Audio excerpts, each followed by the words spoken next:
วิทยาลัยเกษตรกรรมและป่าไม้สร้างตั้งขึ้นในวันที่20เดือนพฤศจิกายนปี 1989 และเป็นวิทยาลัยเกษตรกรรมป่าไม้แห่งเดียวภายในภาคเหนือ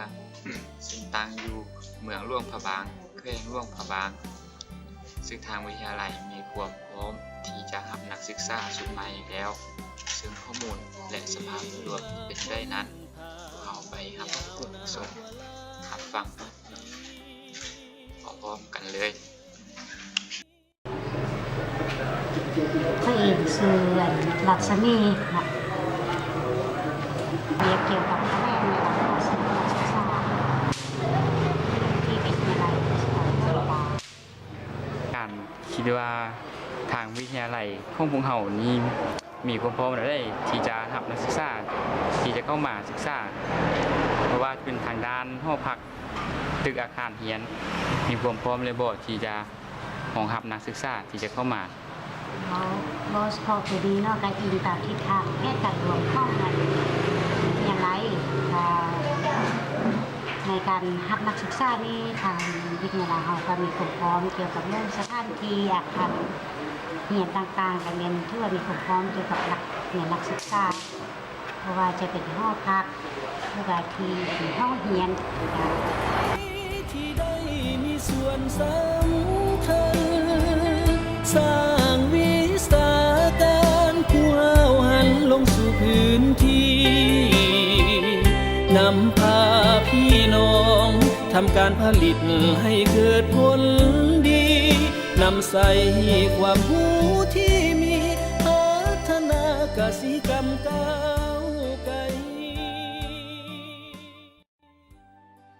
ทางวิทยาลัยของพวกเรานี่มีจักวิชาเรียนมี4สาขาเรียน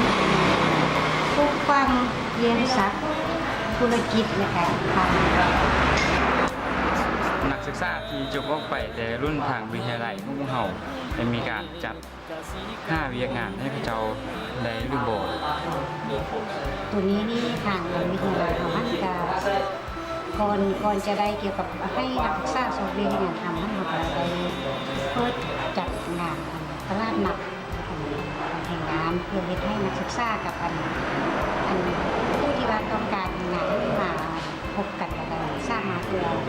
ให้จะสอบเรียนมาทำให้ได้วิทยาลัยของพวกเรานี่มีนโยบายได้เกี่ยวกับนักเรียนหรือว่า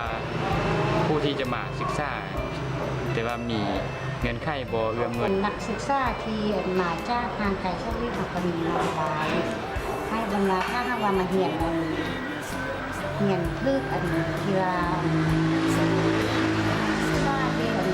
บางทีเราทางไกลชอบเรียนบ่นะ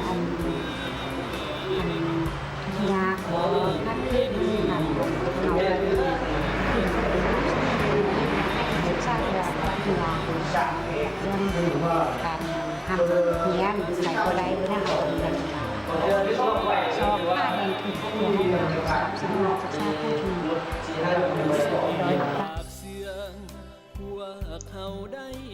นั้นโคแมนคำแนะนำของทางอาจารย์ถ้าหากว่าท่านได้มีลูกมีหลานที่มักหักในอาชีพกสิกรรมขอสามารถติดต่อผู้พันได้เลยเมื่อได้มาศึกษาที่วิทยาลัยแห่งนี้แล้วจะบ่ผิดหวังในคำพรของวิทยาลัยมุ่งมั่นพัฒนาบัณฑิตผลิตคนสู่งานเชี่ยวชาญกสิกรรมเนินสูง